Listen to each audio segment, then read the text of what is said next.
صلوات على محمد وآل محمد اللهم صل على محمد وآل محمد.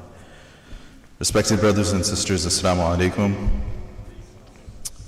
The time is now 7:05 and we will begin our program this evening. Tonight marked the 2nd of Muharram, today marked the 2nd of Muharram, making tonight the eve of the 3rd. These 10 days embody for all of us a blueprint, a standard by which we measure our own selves and our own character. We ask Allah subhanahu wa ta'ala to give us the tawfiq to help us address our shortcomings and be inspired by the sacrifices made by Imam Hussein alayhi salam, his family and his companions. Salawat ala Muhammad wa ali Muhammad.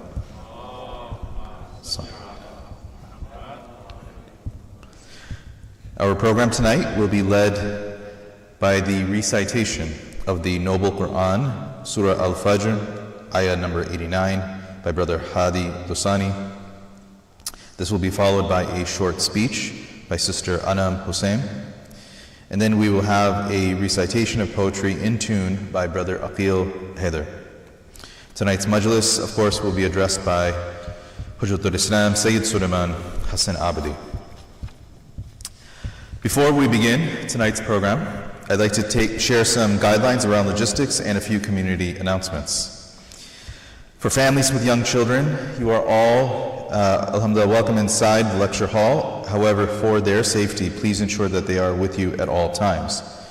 If for whatever reason, mothers with young children feel the need to, you are welcome to utilize the multi-purpose room and classroom number 11 upstairs for the Urdu and English lectures respectively. For fathers with young children, you are welcome to utilize classroom number 6 and number 7 on this floor for the Urdu and English lectures respectively. As for our community announcements, firstly, registration for Beth Al-Ilm Academy Sunday School is now open for ages 2 to 15.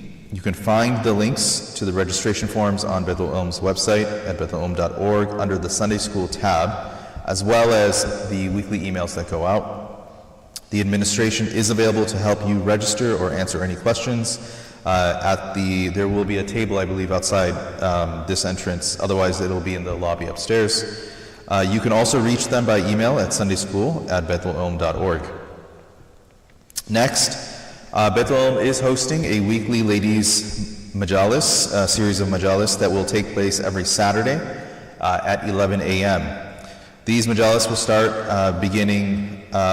they began today, in fact, and they will go through August 30th. And this series will be recited in English by Khanam Maryam Ali Tahir. And this year's topic will be the Prophets and Imam Hussein alayhi salam, guiding lights for every time and every place. We highly encourage all sisters and young girls to join in commemorating the martyrdom of Imam Hussein and the noble martyrs of Karbala. Thirdly, Beth Al-Ilm is hosting its 16th annual blood drive in the memory of Imam Hussein alayhi salam. Last year, our community successfully donated 84 units of blood. And inshallah, our target this year is to reach 100 units. Join us in this noble effort on Sunday, July 27th from 10 a.m. to 4 p.m. Your one donation can save multiple lives. To register, please visit the blood drive booth upstairs in the lobby. And lastly, the Mehdi Youth Sisters Group is hosting a discussion with Hujjatul Islam, Sayyid Sulayman Hasan Abidi on Thursday, July 3rd, after the Majlis program here in this lecture hall. And the topic of that discussion will be Ignorance is Not Bliss, Our Global Responsibilities. This event is targeted for sisters aged 13 to 30, and for more information, please visit bethalilm.org. One final reminder, if I can kindly request you all to please take a moment to double check your cell phones to ensure that they are either on mute or on vibrate. At this time, we will begin our program. I would like to kindly request our young Brother Hadi Dosani to please come forward at this time for the recitation of the Holy Quran. Please welcome him with a loud salawat.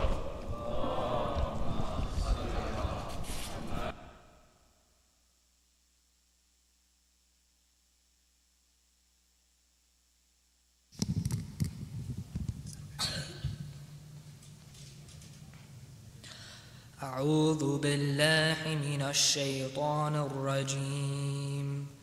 بسم الله الرحمن الرحيم. والفجر وليال عشر والشفع والوتر والليل إذا يسر هل في ذلك قسم لذي حجر ألم تر كيف فعل ربك بعاد إرم ذات العماد التي لم يخلق مثلها في البلاد وثمود الذين جابوا الصخر بالواد وفرعون ذي الأوتاد الذين طغوا في البلاد فأكثروا فيها الفساد فصب عليهم ربك سوط عذاب إن ربك لبالمرصاد فأما الإنسان إذا ما ابتلاه ربه فأكرمه ونعمه فيقول ربي أكرمن وأما إذا ما ابتلاه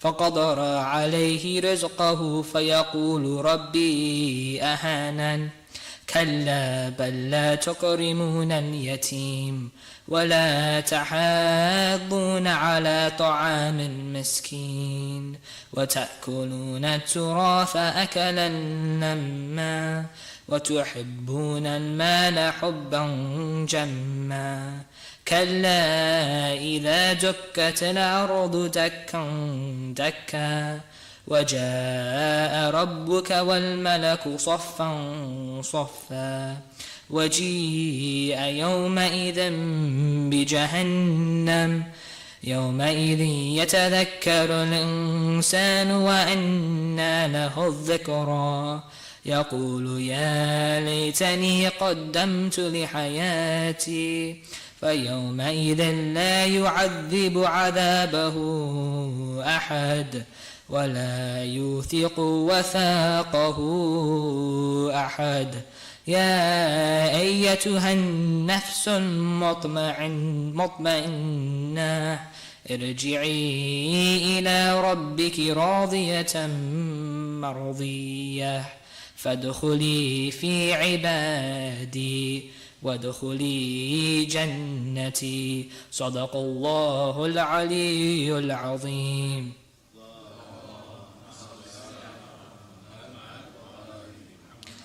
In the name of Allah, the most beneficent and the most merciful. By the dawn, by the 10 nights, by the even and the odd, by the night when it departs, is there an oath in that for one possessing intellect? Have you not regarded how your Lord dealt with the people of Ad and Iram, the city of the pillars, the like of which was not created among cities, and the people of Thamud, who hollowed out the rocks in the valley, and Pharaoh, the impaler, those who rebelled against Allah and their cities, and caused much corruption in them. So your Lord poured on them lashes of punishment. Indeed, your Lord is in ambush. As for man, whenever his Lord tests him and grants him honor and blesses him, he says, my Lord has honored me. But when he tests him and tightens for him his provision, he says, my Lord has humiliated me. No, indeed. No, you do not honor the orphan, and do not urge the feeling of the needy. You eat the inheritance rapaciously, and love wealth with much fondness. No, indeed, when the earth is leveled to a plain, and your Lord's edict arrives with the angels in ranks, the day when hell is brought near, man will take admonition on that day. What will that admonition avail him? Salawatu ala Muhammad wa ala Muhammad.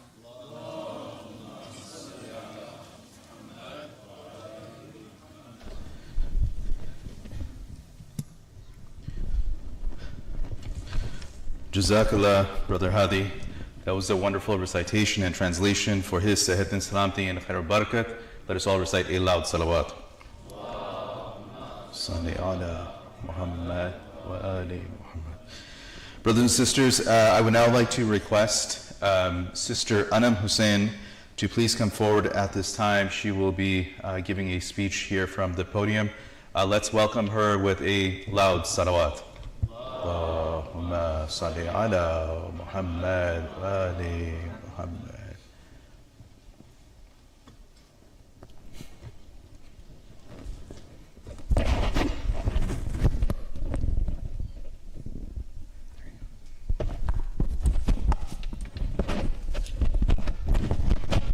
Respected Maulana, dear brothers and sisters, Assalamu alaikum. My name is Anam Hussain. Today I stand before you, not just to talk about a name in history, but about a legacy. The legacy of a man who stood tall when the world around him fell. A man who was set on a mission of truth and stood firm even when left alone. I'm talking about Hazrat Muslim bin Aqil, the brave ambassador of Imam Hussain alayhi salam. He wasn't just a cousin of Imam Hussain. He was his shield, his eyes, and his voice in Kufa. When thousands wrote letters begging Imam Hussain alayhi salam to come and lead them against Yazid, it was Hazrat Muslim bin Aqil who was chosen to go and see if their call was sincere. Think about that. Imam Hussain alayhi salam trusted Hazrat Muslim bin Aqil with the safety of his own family. That's not any ordinary trust. That's a sign of Hazrat Muslim's honesty, wisdom, and deep faith. At first, the people of Kufa welcomed him like a hero. Over 18,000 pledged allegiance to him on behalf of Imam Hussain alayhi salam. But when the enemy arrived, their hearts changed. They chose fear over faith, comfort over courage. One by one, they abandoned him.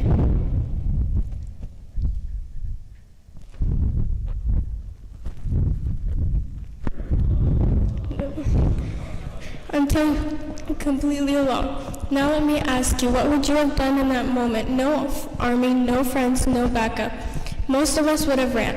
But Hazrat Muslim bin Aqil alayhi salam stood his ground because real strength doesn't come from numbers.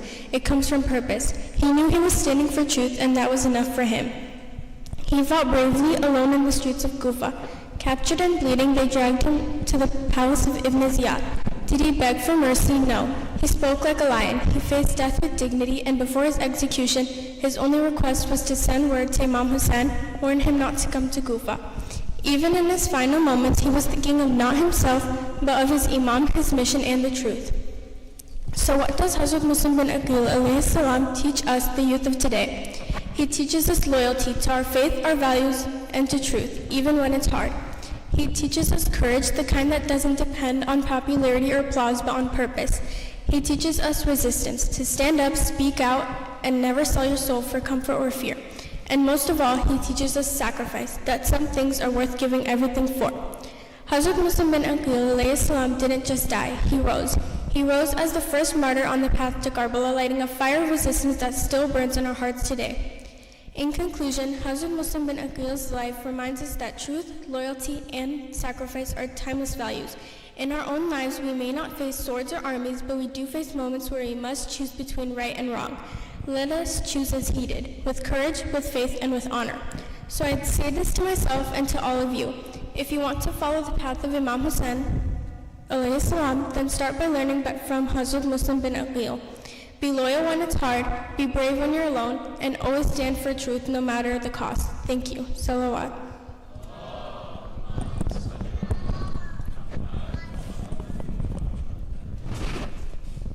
Jazakallah, Sister Anam, for a wonderful, concise speech on Hazrat Muslim bin Aqil's contribution. For her, Sayyid Salamti and Khair al-Barakat, let us all recite a loud salawat for her. Salli ala Muhammad wa ali Muhammad.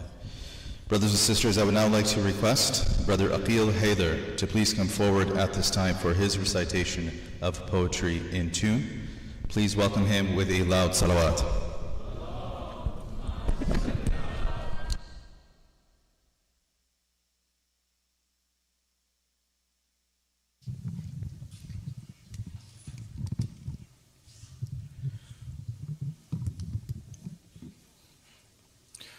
Maulana, brothers and sisters, Assalamu alaikum.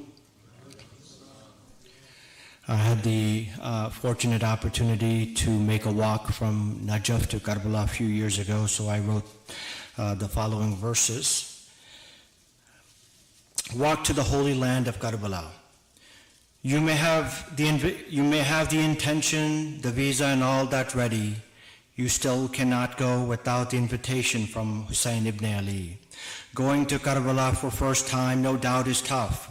Once you come back, you realize it's just not enough. What is about this land that draws us with such intensity? Is it a new force, a phenomenon, or a new gravity?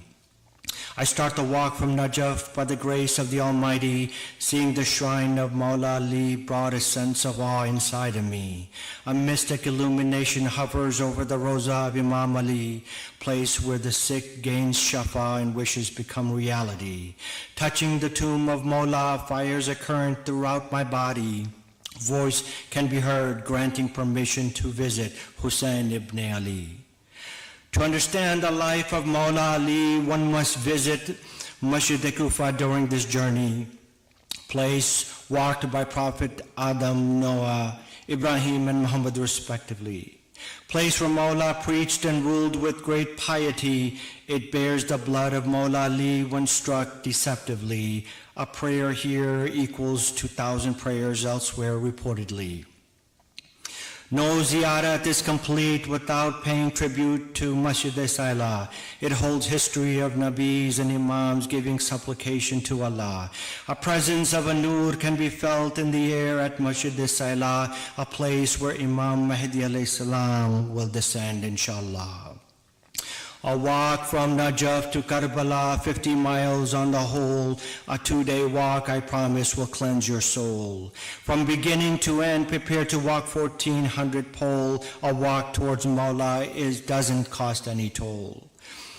The scorching sun hovers right over you. The smoldering ground burns right through you. Your tongue dry, dangling outside of you. Your mind confused, wondering where exactly are you. But your heart keeps pounding, echoing Labbaik Ya Hussein inside of you.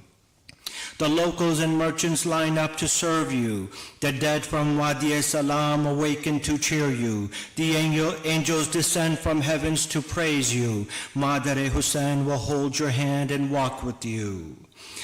This holy walk to Karbala is an ultimate blessing. People from different countries walking and smiling, locals and merchants spill their love and giving, food and shelter provided along the way to every being.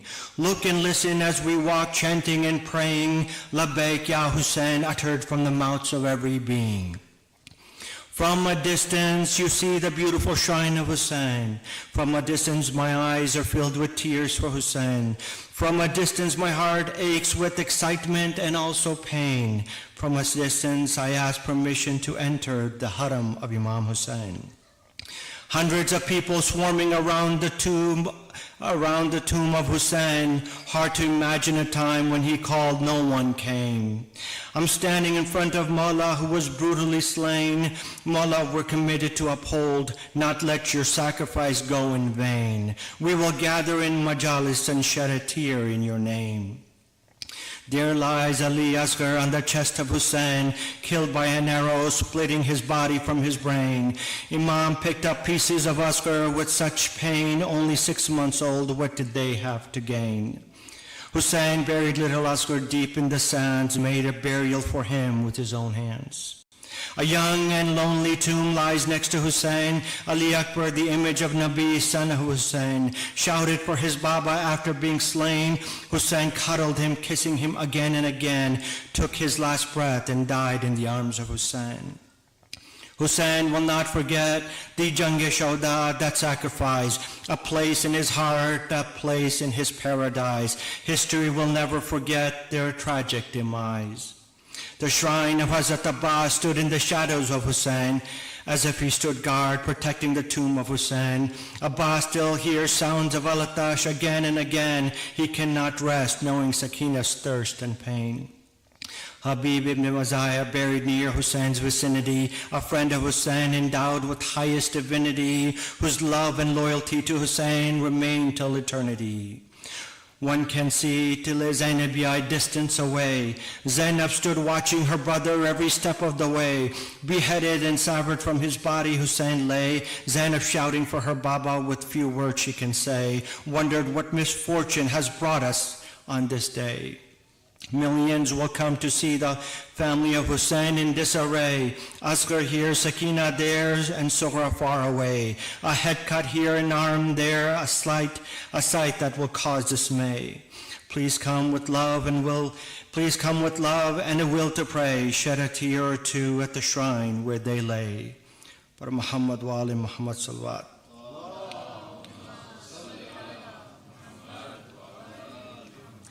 few words on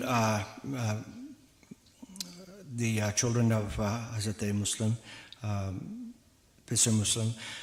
A time has come to weep and grieve, honoring the boys' death by deceive, horrific death, hard to believe, sons of Muslim martyred on this eve. Thirsty for days, deprived of meal, the death of Muslim Ibn Aqil, thrown from the rooftop by his heel, a tragedy that time cannot heal. Misfortune did not end there. History continues to bear. Tragedy strikes with endless despair. Kufa in search for Muslims heir.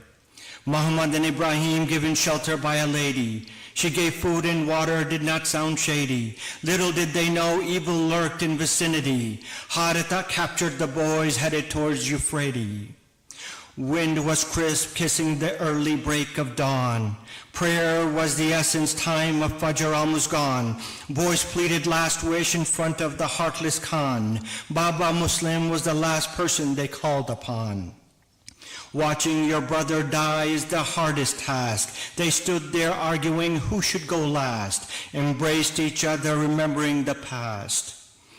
The river of Euphrates was bathed in blood. Two heads severed, now covered in mud. Killer jumped with joy, ground echoed a thud. The gentle Euphrates River now a roaring flood. Imam Hussein abruptly awoke from his sleep. Tears flooded his eyes, sorrow so deep. No one to carry their bodies or to weep. O Muslim, their stand was brave and steep. Your loyalty is a vow that Islam will ever keep. For Muhammad wa ali Muhammad salawat.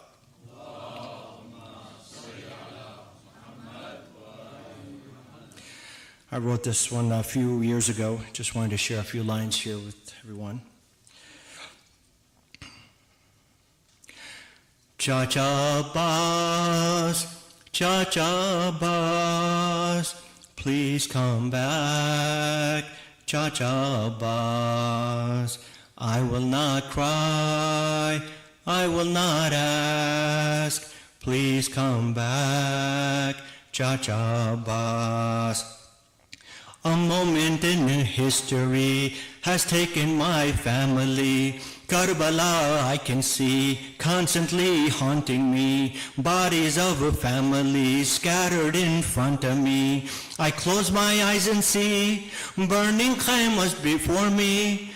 Please come back, Chacha Bas. Kids are all hungry, mouths are all thirsty. They're asking for water, getting no mercy.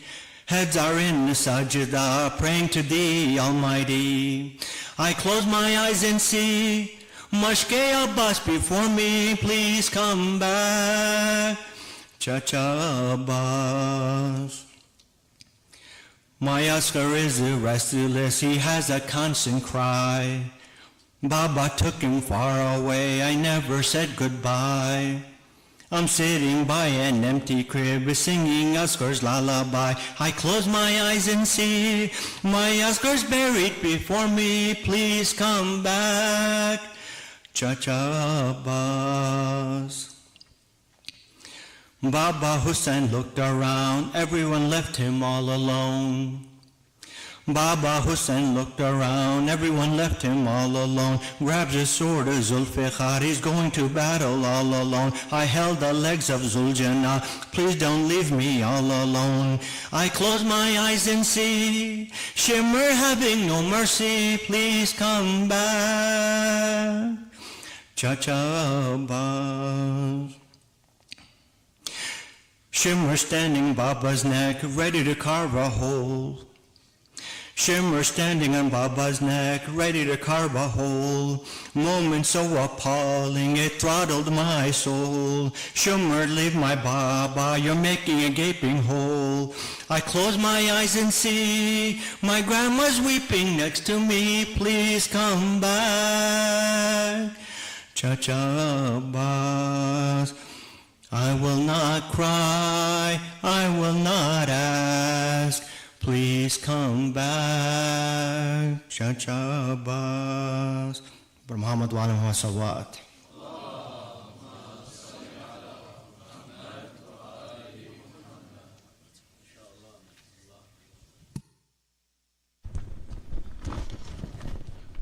MashaAllah, brother Aqil, Heather, for your beautiful poetry and recitation. For his sehat and salamti and khair wa barakat, let us all recite a loud salawat for him.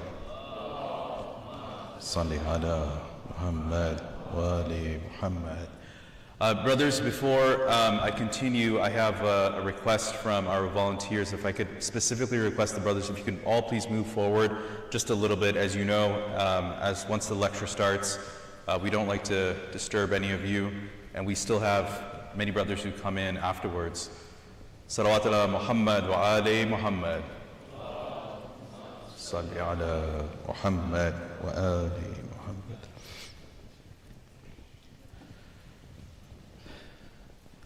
I would now like to recognize our generous sponsors for tonight's program. For the health, safety, and continued blessings for the Jafri sisters and Qayyum and the Qayyum and Hussein family, please recite a loud salawat for them.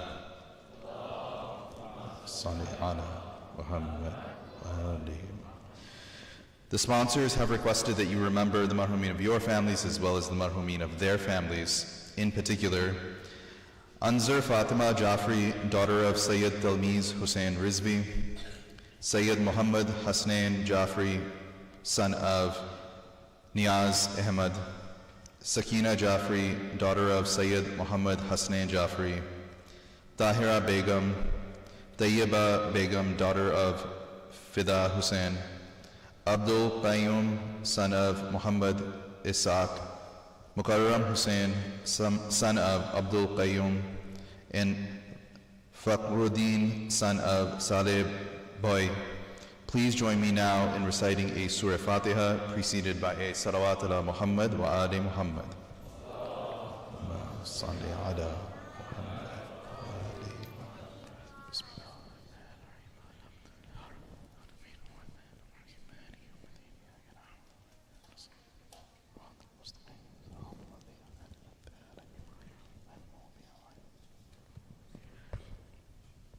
As a final reminder, once our lecture concludes for the evening, those who are planning to stay for Matam, you are requested to make your way quietly to the masjid upstairs. And for those who plan to leave, we ask that you please drive slowly in the parking lot to ensure maximum safety as you leave the premises. Once again, if you haven't done so already, please double check your cell phones to ensure that they are on mute or on vibrate. It is now time for us to begin tonight's Majlis. It is my privilege to request Hujjatul Islam, Sayyid Sulayman Hasan Abidi, to please come to the minbar at this time. Let us please stand and welcome him with a loud salawat.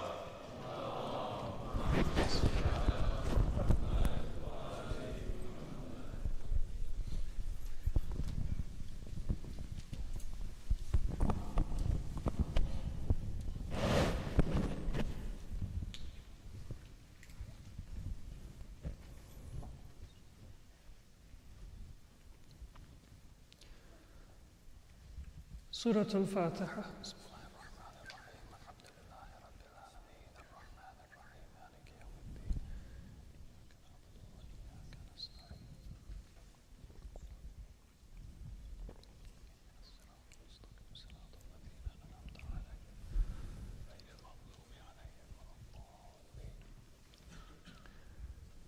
أعوذ بالله من الشيطان الرجيم. بسم الله الرحمن الرحيم. الحمد لله رب العالمين بارئ الخلائق أجمعين فاطر السماوات والأرضين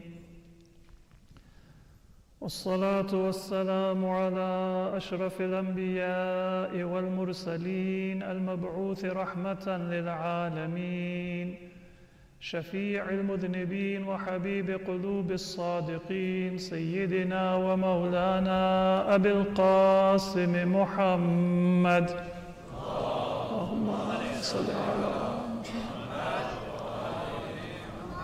وعلى أهل بيته الطيبين الطاهرين ولعنة الله على أعدائهم إلى قيام يوم الدين رب اشرح لي صدري ويسر لي أمري واحلل عقدة من لساني يفقه قولي أما بعد فقد قال الله عز وجل في القرآن المجيد بسم الله الرحمن الرحيم ومن يتق الله يجعل له مخرجا ويرزقه من حيث لا يحتسب ومن يتوكل على الله فهو حسبه إن الله بالغ أمره قد جعل الله لكل شيء قدرا صدق الله العلي العظيم صلوات.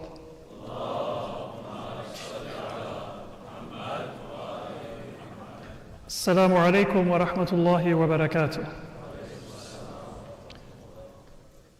We have been discussing the importance of faith and the reality that we are living in a time when in our societies and in our lives we have a crisis of faith. Sometimes we recognize that crisis and sometimes we are negligent of it. There are many people that think, life is pretty good. These days, even if you are a consumer and you live a sort of superficial, normal, materialistic lifestyle, you can do so as a practicing Muslim. Because you can find halal, dhabiha food. You can even find Muslim resorts, whether you want to go abroad or on a cruise or on any kind of such activity.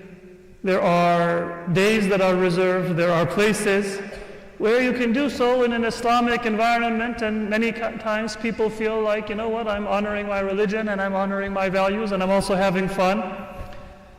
And they don't think that there is any particular crisis. Even if the world is suffering around them because we are in our bubble, we think that if we are doing what we have to do individually in a legal sense or in a ritual sense, we don't have a crisis. But Allah reminds us that there is a higher purpose for our individual piety and religiosity. And that is that it brings healing not just to humanity, but even to the material world around us. And when we are not pious, or when we are not pious in a comprehensive sense, then there will be corruption and harm in humanity and in society, but also in the material world. ظهر الفساد في البر والبحر بما كسبت أيدي الناس ليذيقهم بعض الذي عملوا لعلهم يرجعون. That sedition or that fasad that comes within the land and within the sea, it is because we have not lived up to the promise and the obligation that we have. And that is not simply that I pray and I fast, and when I want to spend all of my disposable income on good food and entertainment, I do so in a halal or a dhabiha manner. But rather, for me to aspire to be a carrier of the mission of Prophet Muhammad sallallahu alayhi wa alihi and Ahlul Bayt alayhimus salatu wassalam.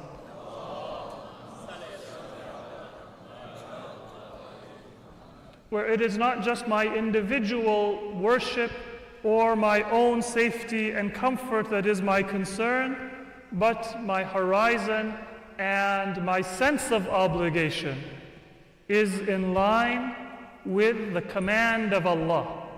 And I have a sympathy and a concern for all of God's creation, human and even beyond the human family.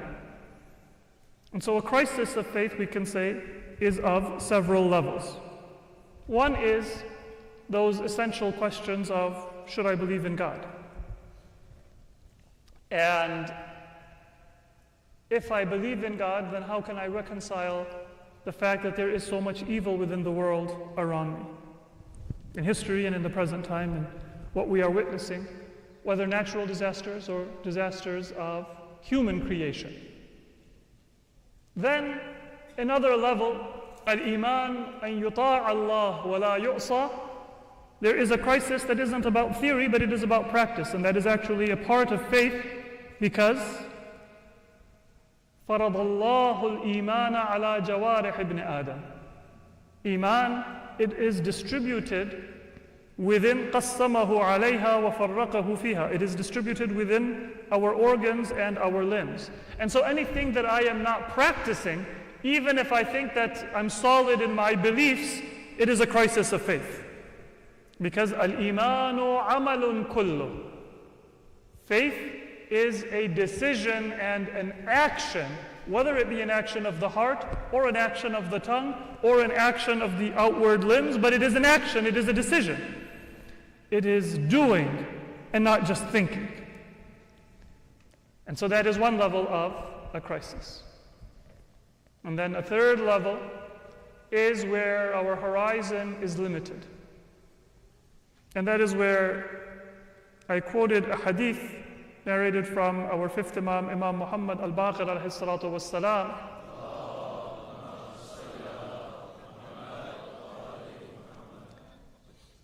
where one of the narrators of the Imam by the name of Sa'id, he says that the Imam, he asked his Shia, his followers, his lovers, أَيَجِيءُ أَحَدُكُمْ إِلَىٰ أَخِيهِ فَيُدْخِلُ يَدَهُ فِي كِيسِهِ فَيَأْخُذُ حَاجَتَهُ فَلَا يَدْفَعُهُ. Can one of you go to your brother and just enter into their wallet, their purse, their safe, take what it is that you need if you need something, and that person will not object, will not push you away, will not say, hey, that's mine, go get your own. And Sa'id said, مَا أَعْرِفُ ذَلِكَ فِينَا. I don't know anything like this among us. And the Imam said, فَلَا شَيْءَ إِذَنْ. Then you have nothing. You might think that you are knowledgeable and you are practicing and you are somebody special, but if that is not your state, then you have nothing. And then Sa'id said, فَالْهَلَاكِ إِذَنْ. Then we're destroyed, because that's not on our horizon, that's not in our practice. And the Imam replied, إِنَّ الْقَوْمَ لَمْ يُؤْتَوْا أَحْلَامَهُمْ بَعْدِ. People, they have not yet reached that level of forbearance and wisdom to be able to practice that. And it is difficult. The solution is not just for me to say, all right, keep your doors unlocked. Because if you keep your doors unlocked, you will get robbed.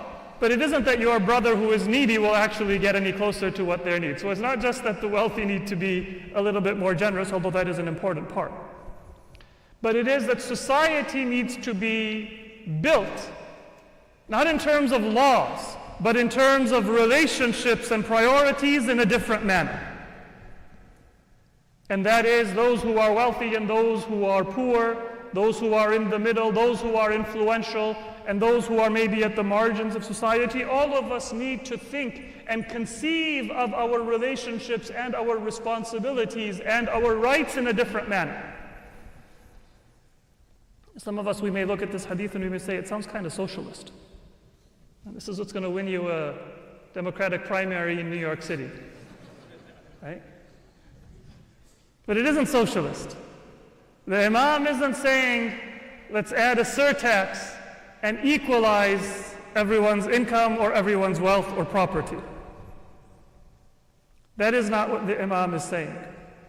Instead, what the Imam is saying is that although there is not a legal obligation that you have, you should feel an ethical and a moral obligation, and you should feel that the wilayah you have, the relationship of mutual guardianship and caretaking you have with your fellow believers, requires you not to rest easy if you have more than you need and are able to meet your wants, but other people do not even have their basic needs.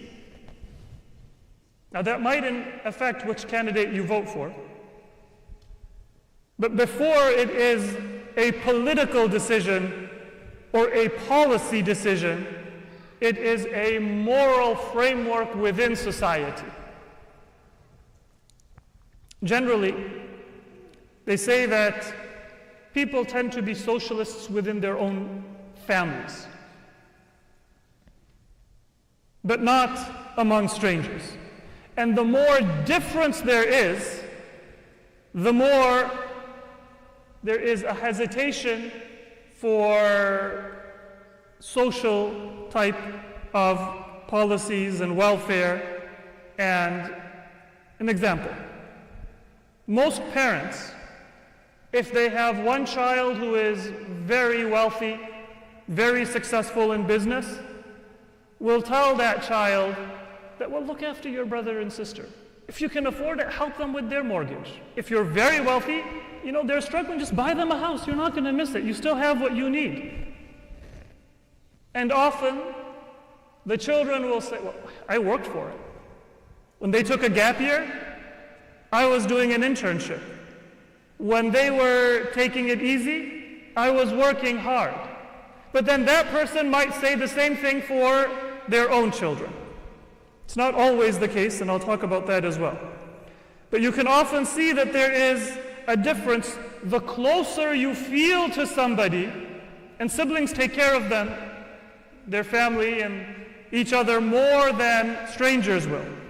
And strangers who come from a similar socio-economic background or ethnic group or faith will often have a greater concern for each other than people who are very different, whether in ethnic or linguistic or religious or other characteristics. That is something that we see within society. Now, one objection that many people have, especially young people who tend to be a little bit more activist and revolutionary, is, well, why can't we have universal health care? Why can't we have affordable child care for everyone? Why can't we have a guaranteed minimum income for everyone? It sounds good, right? It sounds very Islamic. It is Islamic. But there is a requirement. Is it fair for me to recklessly go and put myself in danger and get lost somewhere in the Rocky Mountains, and then society has to go and spend maybe millions of dollars sending rescue teams on land and helicopters and planes to find that person who decided that they they want to go viral on Instagram, or they want to be a daredevil and put their life at risk. Now, if somebody gets lost, then society should do whatever it can, individually and collectively, to try to find that person and save their life. But you can see it is a two-way street. If what you do is entirely of your own deciding, and I have no say, even if I think what you are doing is negligent, even if I think what you are doing is immoral, even if I think what you are doing is destructive to society, then it is only natural that I will say that there is a minimum level that I am willing to support you. And that is kind of how our society is. You go to the emergency room and you can't be refused. But if you have a debilitating toothache, you're just going to have to live with it unless you can afford to get it treated. It seems inhuman, but there is a certain logic to it if society is an individualistic society and there is no shared value system. There is no shared respect for family or for tradition.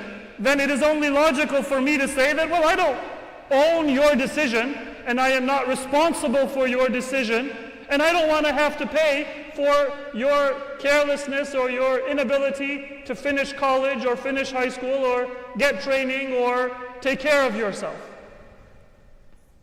And there are people within society who would say that even the fire protection and even the emergency room, that shouldn't be paid by everybody. Hopefully we don't live to see that, but if enough libertarians and Peter Thiel get their way, then we might see a society where even these basic necessities, they are not going to be met. But the logic is clear, that I can feel a responsibility for somebody, even on a legal level, to the extent that we have a shared sense of a society, of values, of guardianship. And if you entirely own your own life, then you shouldn't expect that I will feel any kind of responsibility if you need help, or that I will feel any particular joy if you have a success or a triumph in life. That's your success. I didn't get any benefit from it. I don't own it.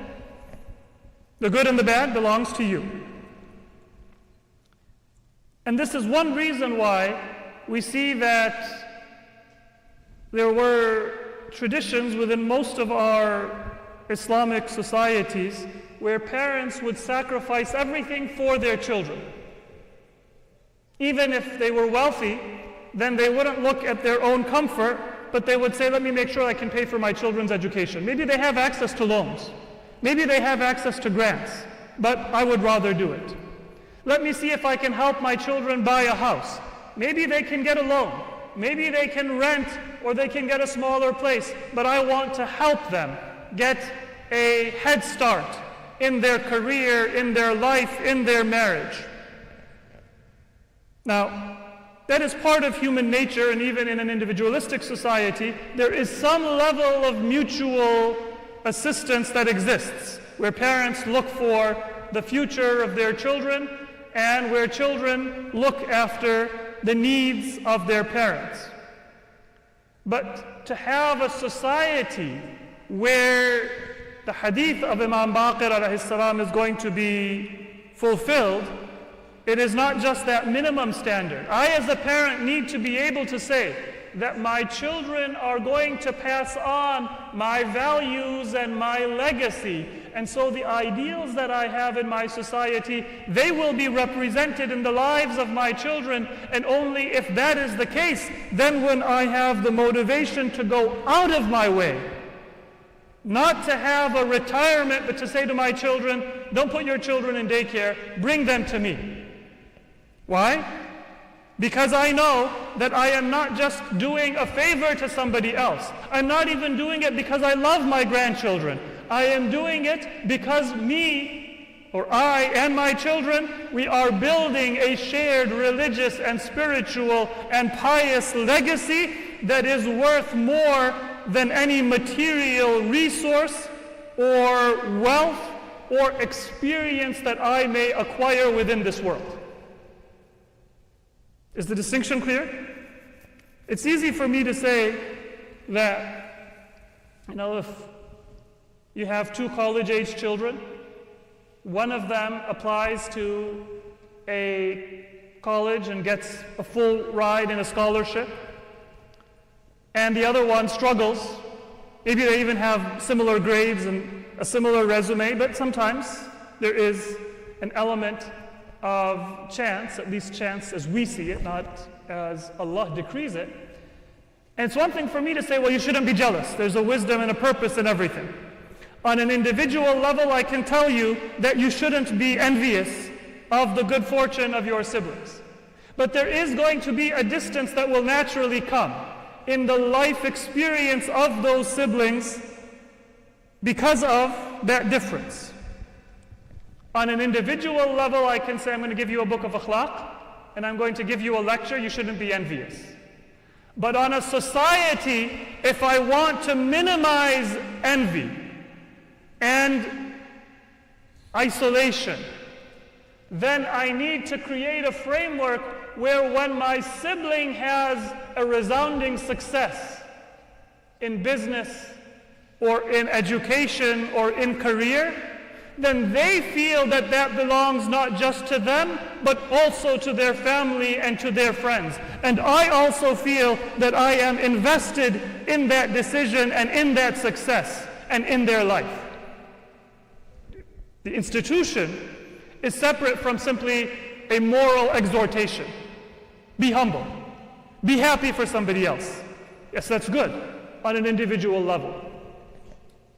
But the Imam's hadith is not just speaking about an individual level, because we said it needs to be on two sides. If I keep my door unlocked, then I need to have a high enough trust society where I trust that I'm not going to get robbed and my house is not going to be empty every single night. Otherwise I won't be able to live my life. So yes, I need to keep my door unlocked a little bit, but society and my neighbors and my brothers and sisters and my community also need to be responsible to protect the safety and the integrity of my life and my home and my possessions, and really only take from me when they need it. And then we will have a society that is able to live up to, or at least approach that standard that Imam Muhammad Baqir alayhi salatu wassalam is speaking of. Sallu ala Muhammad wa ala Muhammad. I'm not sure if I was able to convey that difference effectively or not, because it's not the way we normally think. We normally think, all right, what policy needs to be there? How should the will be written? How should the rules, if we have a partnership or a joint business, how should it be written? But this is not about those laws that I can take somebody to court over. This is about the expectations, where I have a decision that doesn't affect you at all if you are my brother or my sister. It doesn't affect you at all, but I want you to feel like you are part of my life. And even if I don't owe it to you, I come to you and ask you your opinion, or I ask you your advice. I incorporate your preference into my wedding. Not just the bride and the groom, not even just the family or the parents of the bride and the groom, but Maulana who comes and says that, well, no, you shouldn't do this, this is haram. You shouldn't do this, this is makruh. And then at one time there was a certain amount of respect that existed within society as a whole, and now we're kind of moving to that direction. Hey, look, I give you a donation when you ask me for it, and I'm supporting the masjid. Let me have this day. And if you say that you don't want to read the act, then next year's donation might not be as generous. I'm not saying that for my own interest. I'm saying that for the interest of the collective and the community. Maybe I say that, yes, I feel that my son or my daughter is ready to get married. I want to have a destination wedding. But there is a sad event that took place within my brother's or my sister's life, and we are going to do the event in a different way, or we're going to have it subdued. Or I'm not going to have that destination wedding that would be sort of unique and memorable for me if a lot of the members of my family, they might not be able to attend, or it would be inconvenient for them, or if it would be an expense and a burden for them. Because I consider this to be not just about me, but I consider it to be about them. In other words, their interests and even their preferences are part of my decision making about where I live and how I live and how I commemorate the important milestones and events within my life. I don't just decide that, I want to go for ziyarat. That's a religious thing. But I actually say, if I want to schedule the ziyarat and I want to go for a trip, then why not do the ziyarat in a way where it can also be silatul rahim? And I say, let me take members of my family. It'll be ziyarat of Ahlul Bayt, and it will also be a connection to our family. وَالَّذِينَ يَصِلُونَ مَا أَمَرَ اللَّهُ بِهِ أَن يُوصَلْ. When the Quran tells us that the believers are those who make connections as Allah has commanded them to be made, those connections are the connections of our family.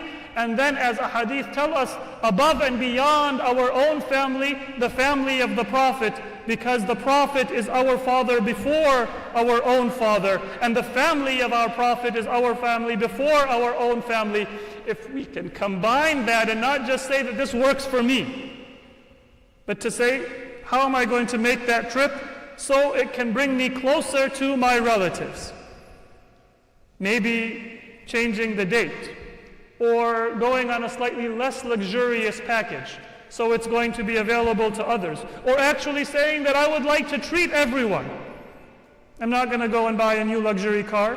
That money I will go and I will say I would like to treat everyone. Let's go together and enjoy this trip. For those who are able to afford it, or whatever level we are able to contribute, we think about including other people within our lives, on both sides. And when we include other people within our lives, we give them, if not a veto, then a real say in our decision making. Then it creates that mutuality where I will say that no, I am not going to go and take from your pocket even if I need it unless I am desperate. Because your property and your effort, that is sacred to me. You don't need to put a lock. You don't need to hide your savings or your wealth from me. I myself am not going to go because I consider your dignity and your property to be as sacred as my own, or even more so. And so, through that type of a relationship, we move society to a higher level of moral consciousness. It isn't socialism, but it is a form of voluntary social and moral investment in the well-being and in the needs and even the wants of our fellow believers. And that is something that even if we are not yet at that standard that Imam Baqir mentioned, إِنَّ الْقَوْمَ لَمْ يُؤْتَوْا أَحْلَامَهُمْ, ba'd, people have not yet gotten their true wisdom, we can move in that direction. Every single one of us. If you are in school and you share a bedroom with a sibling, or you may have to share a car to get to school and come back. Or if you are an adult and you live your own life, and your brothers and your sisters live their own lives, and sometimes, they may have a difference of opinion, or their spouses may have a difference of opinion and create some drama and friction within the society. If we are not yet there, each and every one of us can go and can incorporate each other a little bit more in our own decision making, in our own lives, look after what is going on in their lives, what are their concerns, what can we do to alleviate and to help. We move one step further and closer towards the ideal that we aspire to. Sallu ala Muhammad wa ali Muhammad.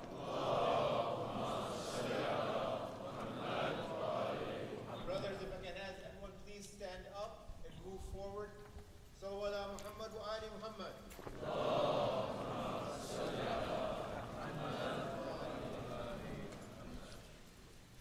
Once again, Sallu ala Muhammad wa ali Muhammad.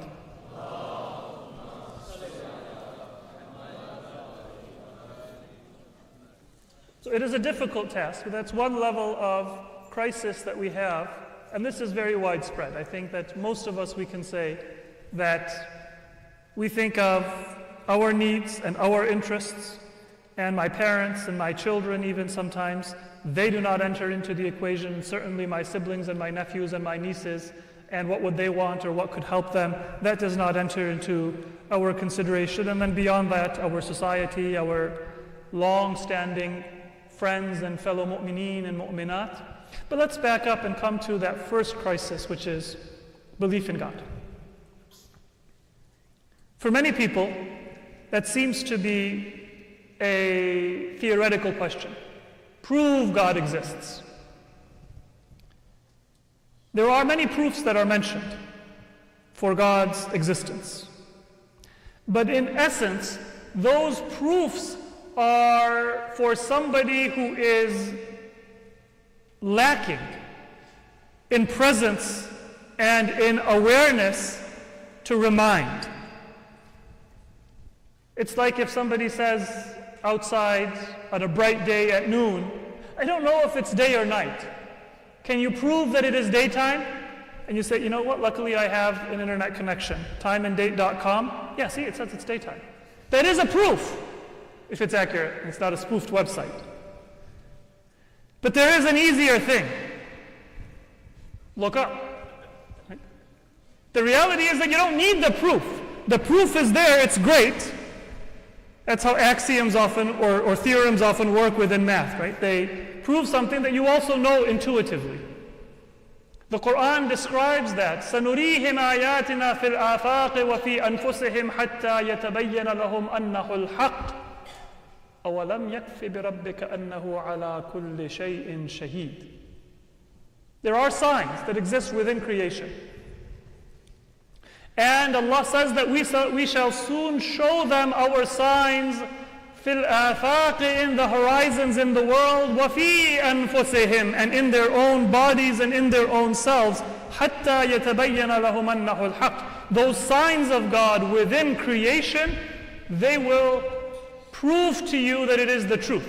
And tafasir have mentioned that some of those signs include the prophecies made by Prophet Muhammad sallallahu alaihi wa alihi. When he said what is going to happen in the horizons, what's going to happen in the world around, and what is going to happen in your own life of sickness and hardship and poverty and wealth and the changes, all of those messages that come from Allah, that come from the Prophet, and especially the prophecies about what is going to happen in the future that nobody can know unless they have been given that knowledge by Allah, that is a miracle. So that is a sign of Allah that you can see in the world around you and within you.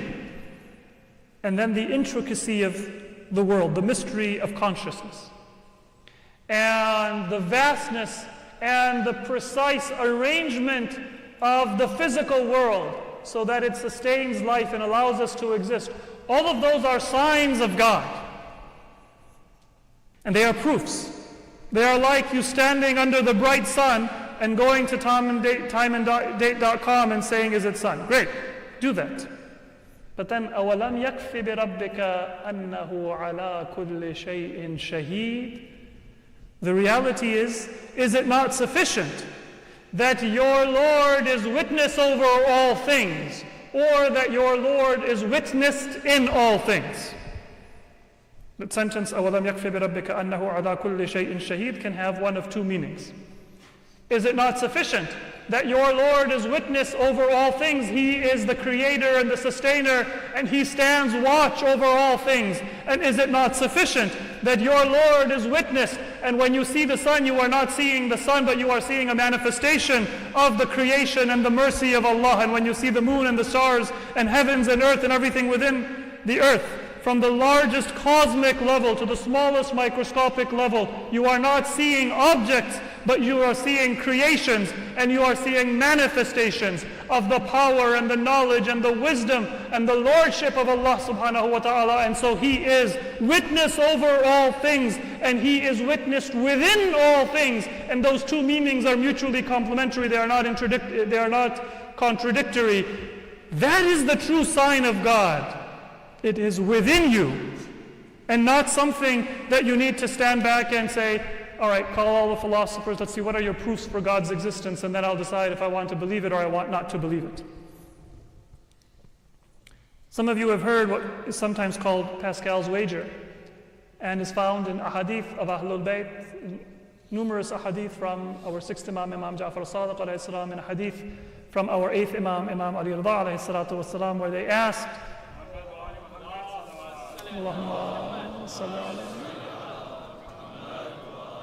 debaters, atheists, in one case a tabib, a person who had some knowledge of the science of medicine that had existed from that time and had come from India to the presence of Imam Rida alayhi salam. We have a similar hadith from Imam Ja'far as-Sadiq with a very well-known atheist, we can say, or a person who rejected belief in God, Ibn Abil Awja, that if what the believers say is right, then we have achieved salvation, and those who reject, they are in eternal loss and punishment. And if the believers are wrong, all right, we spent 80 years, 20 years, 50 years, whatever our lifespan might be, but in the grand scheme of things, in eternity, everyone's equal. There are many people who reject and they have a terribly difficult life, and there are many people who are believers and they have a very comfortable life. In the grand scheme of things, we're all equal. And so it makes sense to be a believer. And of course, people ask the question, well, But that's not faith. True, it's not faith. And some people, they try to become over smart and they say that, well, what if God does exist? But he doesn't like people to be superstitious. He doesn't want you to go for Hajj. He wants you to go and be charitable. He wants you just to enjoy life. And so God does exist, but if you're a believer, he's going to punish you for being superstitious. Does that contradict what the hadith say? This hadith is reminding us of several things. It is not telling you what is true faith. True faith is not a bet that the odds are that there might be a God. Or even if the odds are low, the risk of harm is so great that, if I see a snake and they say that only 2% of snakes in this area of Illinois are poisonous, I'm still going to treat it as poisonous. Not because it's a high percentage, but because if it's poisonous, I just don't want to die right now. Even if it's 1%. It's not a bet or a wager that the Imam is reminding you that this is not a theoretical question for you to sit there and mock people who are faithful. In the grand scheme of things, people who have faith, they are doing certain things, but if there is no purpose in life, if there is no creator in life, no one knows when they're going to die, they're not worse off. Don't mock them. And knowing that there is a possibility, you think it's a 1% chance that the snake is poisonous? You think that there is a 1% chance that there is a fatal poison within this drink? Are you going to drink it? Are you going to mock somebody who avoids it? So the Imam is reminding us to take the question seriously and to understand that it is a decision, and then guiding us for a basis for true faith that is not just hedging our bets, but that actually is an affirmation of what we know in our mind and our heart and our soul to be true. And that is أَوَلَمْ يَكْفِ بِرَبِّكَ أَنَّهُ عَلَى كُلِّ شَيْءٍ شَهِيدٌ. That Allah knows all things. One intellectual description of that proof is given by Islamic theologians and philosophers. It's known as Burhan al-Siddiqeen, the argument or the proof of the truthful ones or the veracious ones. And I will give a very simple form of that proof because it might seem deceptively simple, but that is because the existence of God is intuitive.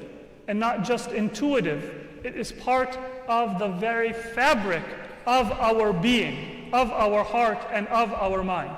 And that proof is that can you deny that reality exists?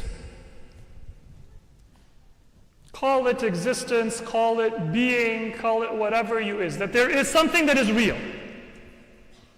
And the answer is that you can't deny it. Because if you deny it, then you are affirming, you say that reality doesn't exist.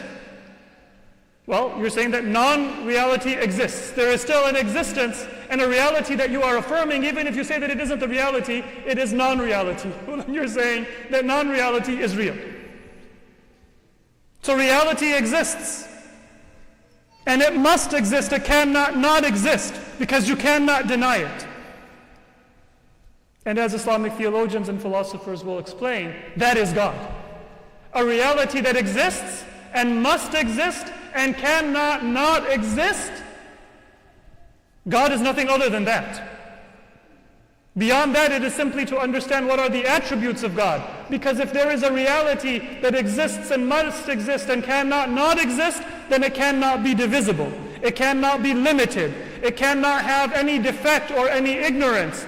It cannot be material. It cannot be a duality or a trinity or one of a pantheon of gods. Then it is simply understanding what are the repercussions and what are the corollaries of understanding that there is a reality that is necessary, that exists and must exist.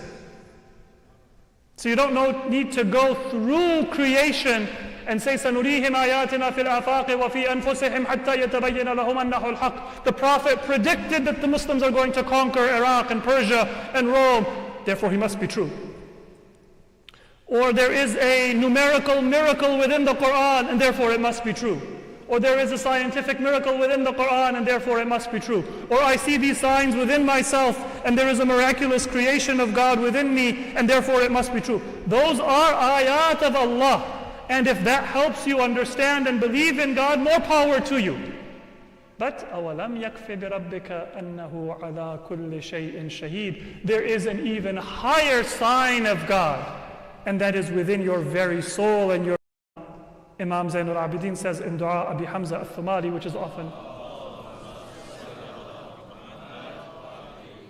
expressed as an expression of this Burhan al-Siddiqeen, بِكَ عَرَفْتُكَ وَأَنْتَ دَلَلْتَنِي عَلَيْكَ وَدَعَوْتَنِي إِلَيْكَ وَلَوْلَا أَنْتَ لَمْ أَدْرِ مَا أَنْتَ. In the very beginning of Dua Abi Hamza al-Thumali, Imam Zainul Abidin is reported to have said, بِكَ عَرَفْتُكَ, Oh Allah, I know you through you. Even before your manifestations and your sign and your creation and the horizons and my own existence come, even before all of those things, oh Allah, my knowledge of you is through you. وَأَنْتَ دَلَلْتَنِي عَلَيْكَ. It is you who have brought me and pointed me towards yourself. وَدَعَوْتَنِي إِلَيْكَ. And you have called me towards yourself. وَلَوْلَا أَنْتَ لَمْ أَدْرِ مَا أَنْتَ. And if it weren't for you, then I would have no knowledge and no ability to know what you are and who you are. That is one of the ways that we can describe and establish and not prove in the sense that God is something unknown and we need to prove it, but to remind ourselves, if we're not willing to look up and see, then one of the best proofs for God's existence, or arguments or explanations of God's existence. And another way is the moral argument, and that is also innate. There are many people who don't believe in God, but they believe that Muslims are oppressive because we say that dogs are najis, or pigs are najis, or people have to dress modestly, or if you don't believe in God, then nothing is right, nothing is wrong. If you don't believe in God, then we are just animals. If I were to go, God forbid, and become a serial murderer, then you should have no argument against me, other than maybe an emotional or a sort of social order. That's exactly what cats are. If you've ever owned a cat, they will often hunt mice and bring them to your doorstep and not eat them. Should we exterminate all cats? Please don't say yes. We're going to have a beef. If human beings are just animals, there's no God, there's no order, what if I say, well, you know what, I'm a hunter like a cat. I just want to go and find cute little kids, na'udhu billah. That's what cats do. They go and they find little rabbits, little cute little birds. I don't want to scar, next time we'll have to have a trigger warning for the Muharram Majlis. You guys okay? You can take this? You've been to petting farms, you know that. But humans are not like that. And my argument against that is not, well, what's going to happen to society? We're not going to have any order. Some people are like that, and that is why we consider that to be beneath humanity, and why they are even more misguided than cattle, and lower than the lowest animals, because we know intuitively and intrinsically that it is not right, not as a matter of convenience, not as a matter of emotion, but as a matter of truth, that you are not to be like that. And that is described in, I believe, Surah Al-Ankabut. Allah says, خَلَقَ اللَّهُ السَّمَاوَاتِ وَالْأَرْضَ بِالْحَقِّ إِنَّ فِي ذَلِكَ لَآيَةً لِلْمُؤْمِنِينَ. Those of you who have faith, this is another sign of God. خَلَقَ اللَّهُ السَّمَاوَاتِ وَالْأَرْضَ بِالْحَقِّ. There is truth, and there are values, and there is purpose, and there is right and wrong within all of God's creation. Meaning what is not just what is, but it also has within it implicit what should be. And that moral sense that you have, خَلَقَ اللَّهُ السَّمَاوَاتِ وَالْأَرْضَ بِالْحَقِّ إِنَّ فِي ذَلِكَ لَآيَةً لِلْمُؤْمِنِينَ. That is a sign of God for the believers, that there is right and truth. And so 2 ways of knowing God. One is bika araftuk, that existence itself is a pointer towards God.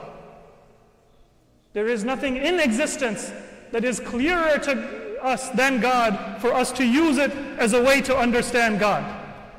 But being itself and God Himself is our pointer to Himself. And then within us we have a sense of morality. We are not just beings that act on whim and desire, but there is right and there is wrong. And if a person doesn't believe in right and wrong, whether it be a Zionist criminal or a person devoid of moral sense in any other context, then we say that you are wrong, not because it's inconvenient, not because it destroys the order and harmony of society, not because it feels wrong, but because it is wrong. And those were the highest values that Ahlul Bayt called their followers to. The call of Ahlul Bayt was not just a question of government, but the call of Ahlul Bayt was towards justice, towards knowledge and recognition of Allah, and that morality that comes from within our soul and our existence and all of creation, and the perfection of which is expressed by Ahlul Bayt. And so when Imam Hussein sent Muslim ibn Aqil to Kufa, recognize that Imam Hussein was not just sending somebody to get allegiance from people, because Muslim was not a representative of the government of Imam Hussein that he wanted to establish. He represented those sublime values and character that Imam Hussein wanted to convey to society. Muslim ibn Aqil, without exaggeration, is the first of the martyrs of Karbala. Even though he gave his life before Ashura, and he gave his life in a land removed from Karbala in Kufa, but he was the one who the Imam called Akhi wa thiqati min ahli bayti, my brother, the one that I trust among my family, the one that represents the courage, the honor, the values of the Imam himself. And how did Muslim ibn Aqil do battle? He was alone, abandoned by the thousands of people who had pledged allegiance to him. He came thirsty on the night before the day of Arafah to the house of an elderly believing woman named Taw'a. And she was willing to give her life for Muslim. But when he saw the enemy soldiers approach, he said, Taw'a, I will leave your house, I have been a guest. But it is not possible for I, as the representative of Imam Hussein, to bring death to your door. Muslim left, and first it was 300 well-armed soldiers, and then reinforcements came. He fought them with courage, such that they were not able to arrest. Imagine the entire world fighting one man. Just as today you can see a few people fighting against the united forces of evil and imperialism, Muslim ibn Aqil, one man fighting against the entire army of Ibn Ziyad in Kufa and defeating them. Until it was as if the scene of Karbala was taking place before Ashura, just as Imam Hussein was killed, being surrounded, and the soldiers pelted him with whatever weapons or whatever they had in their hands. Muslim ibn Aqil also, he was surrounded. The soldiers went on the roofs of the surrounded houses, and they threw their arrows and their spears, and sometimes they would light fire to those arrows and they would lodge them at Muslim ibn Aqil. Still he fought with courage until he was no longer able to fight. He was brought before Ibn Ziyad, and he refused to send his greetings. He refused to beg for his life. But he wanted to convey a message to Imam Hussein. He said, is there anyone who will take my will?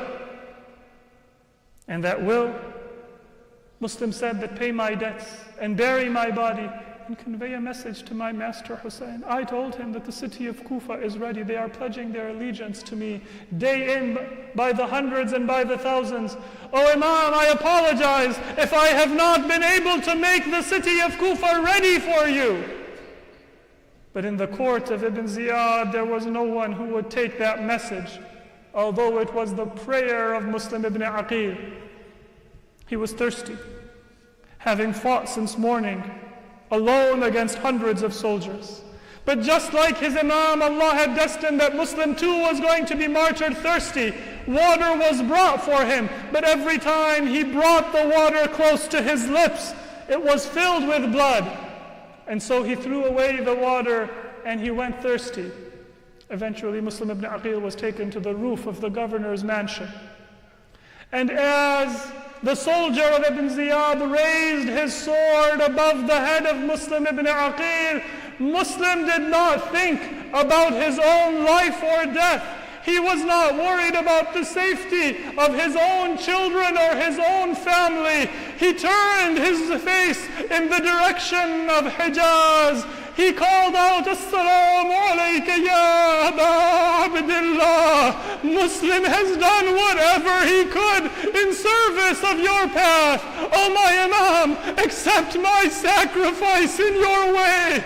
It is said in narrations that although there were hundreds of kilometers or miles separating Muslim from where Imam Hussein was on his journey towards Karbala, just beginning that journey, when that salam of Muslim came from hundreds of miles away, Imam Hussein stood up and he turned towards Kufa and he said, Wa alayka salam ya Muslim.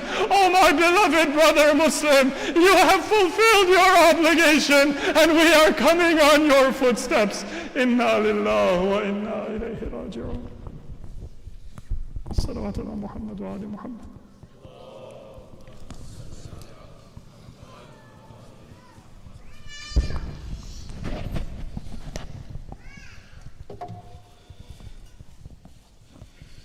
Brothers and sisters, that concludes our Majlis down here. One just quick announcement. Following Salat upstairs, Salat al-Maghribin, there will be a Brothers Youth program downstairs here, a discussion with Sayyid following Salat. At this time, you're welcome to make your way upstairs.